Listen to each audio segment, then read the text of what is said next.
one thing I noticed about modern day upbringing of children, right, is we tend to, I see parents giving them too much affirmations for doing almost nothing. Okay. Okay.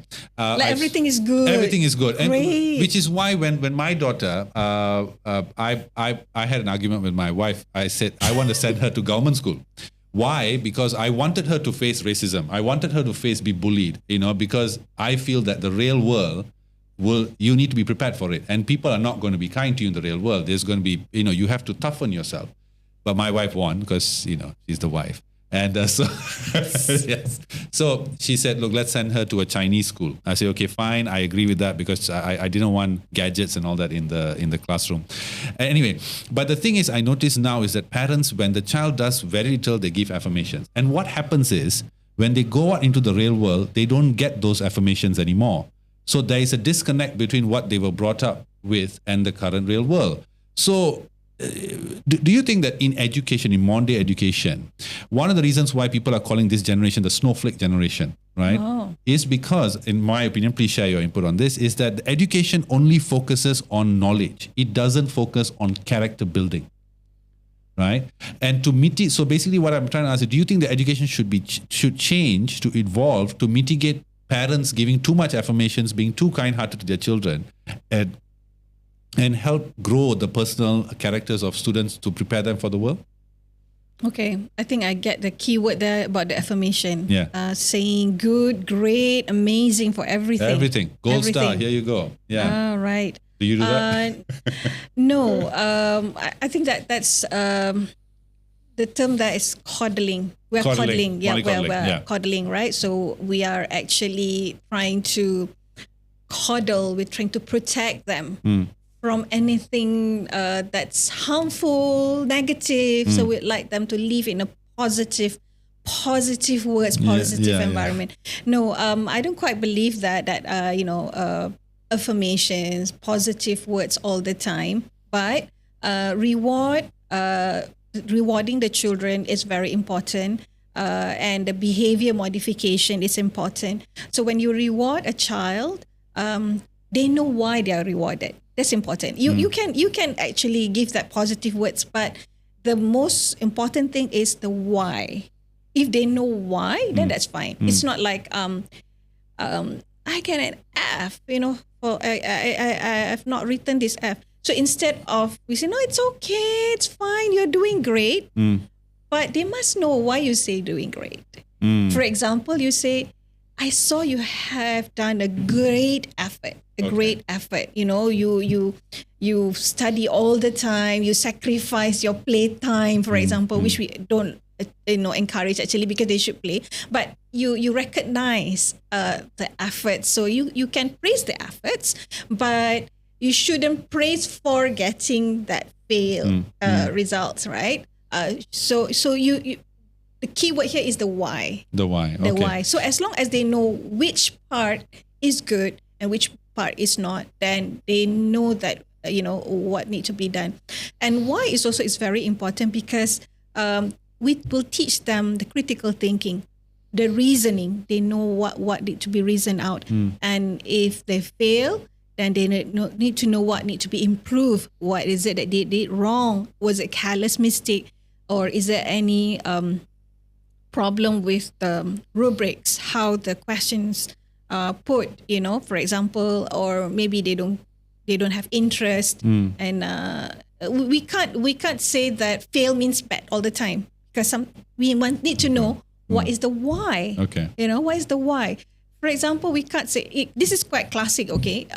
Because like engineers outlet, being preschool, parents are generally, this is all across the country or across the world, parents always expect the children to read as early as possible. Yeah. Like 4 years old must be able to read, right?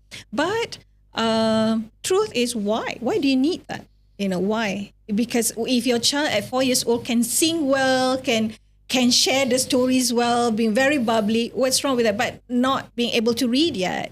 So you must know why you need it. Okay, yeah. But just a follow-up question on that. When you're talking about this, I cannot help but go back to my past, and I'm sure you as well. Our parents were not like that, right? There was no why or what. If you did badly, then you got it, right? And in fact, a funny thing, in a previous interview I did with a teacher, her name is Dr. Rafia, and we actually spoke about this. And people responded. The response was so overwhelming. They were like, "Oh, me too." We talked about teachers throwing our books from the, not doing homework, stand outside class, stand on table, and all this kind of stuff. Why has the approach to students not doing well or not achieving what they are supposed to, you could say, why has it changed from what we went through? And I'm sure you went through that as well, Cikgu. I'm sure you went through that. And to now, to this way of, everything is negotiable. There is no consequence. Do you think it's healthy? We have to look at it as not just the teacher or the parent and the child. Okay. Because there are many stakeholders, as many factors around it. For example, as a mother, when I want to order food, I go online. And ta-da, the food is on, at the gate now. All right, somebody go and pick up. And wow, we have the whole feast on the table. Yeah. Right? That didn't happen before. No. Right? There's many things, that's different now. For example, if I want to buy something, instead of, if something's broken, okay, I think those days we ought to really glue it. Yeah, we got to repair it properly. Take your time and make sure it's done. But now, not just parents, the whole community, will see it as like, it's cheaper to buy, for example. Yes, to buy a new one. Yeah, it's just cheaper to buy a new one. And faster, less hassle. So instead of, if you want to eat chicken those days, you need to, go to the market and then pluck. For now, it's not like that, right? So there are many factors. I'm not just saying that the only factors, but there are many factors. So as a result, the generation, maybe my theory is my this is just my opinion, okay? Maybe those many factors that results in the generation, the generation response or upbringing of a generation will be different. Like if you talk about the new generation now, I think mine is baby boomers. I think now is what Gen Z. Gen Z? Gen Z. So just Gen Z now? Okay, so Gen Z now, they just know when you get any gadgets, you just know how to, swipe up. Yeah. Swipe. You just know it's just by instinct or by whatever, they learn in the womb. Inherent nature. Yeah, they just know it, right? Unlike us, I think those days, my time, I have to learn this is mouse, and how do you click? There's a training on how to click the Excel mouse. Training, yes. Yeah, Excel training, how to click the mouse. Now, no, you just give the mouse. And so I think there are many factors why we should go with explaining, because children also nowadays like to question. Right? They will question you. As young, as tiny, supposed to they will question you. Why? And then they want to know the out of the universe answers. Right? So I think those days we didn't really ask. No, we didn't. We didn't ask. Like if your parents say no, that's it. That's it. Yeah. That's it. Yeah. Right? Yeah. So I think So I have to change my ways then, I think. I have to amend my ways. So we are not actually pampering or coddling the child by not by explaining the why.